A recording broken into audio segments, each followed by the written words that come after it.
Балалар сабақтан келе жатқанда қорқасы провод үзіліп кетсе, балаң үстіне түссе не болады?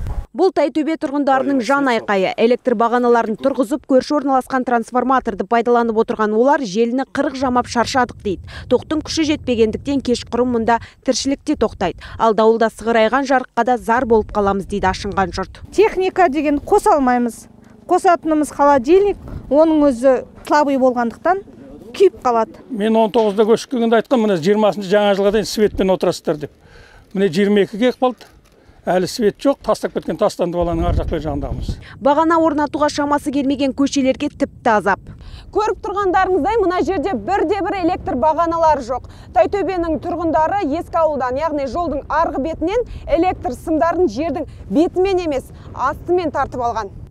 Көктемде су тасыған кезінде әкімдер небір Қытайдың анау КамАЗдарын алып келеді, олар ауыр, олар барады да тағы үзеді, қазып. Сорақысы сол Тайтөбеліктер осындай сығырайған жарық үшін ай сайын удай ақша төлеп отыр. 25-30 мыңдай төлейміз айына.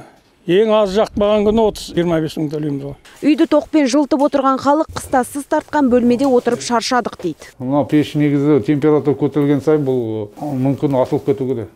Светсіз жанбайды бұл пеш. Сондай жанады. Міне насос, міне вентилятор.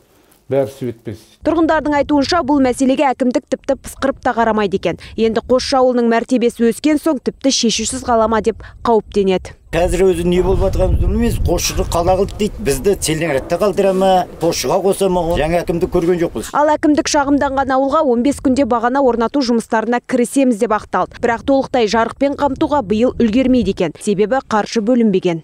Подрядчиктер келді. Бұлар енді жоба бойынша 2000 опора, 401 светильник. Осы 8 КТП орнату керек. Биыл бірақ қаржыландыру толықтай болмайды. Биылғы енді жобамен есебінде бір 40% қамтамасыз етіледі. Десе де 10 жылдан бері электр бағаналарын орнатып береміз деген әкімдікке тайтөбеліктер сенбейді. Сондықтан президентке арыз жазуға бел буып отыр.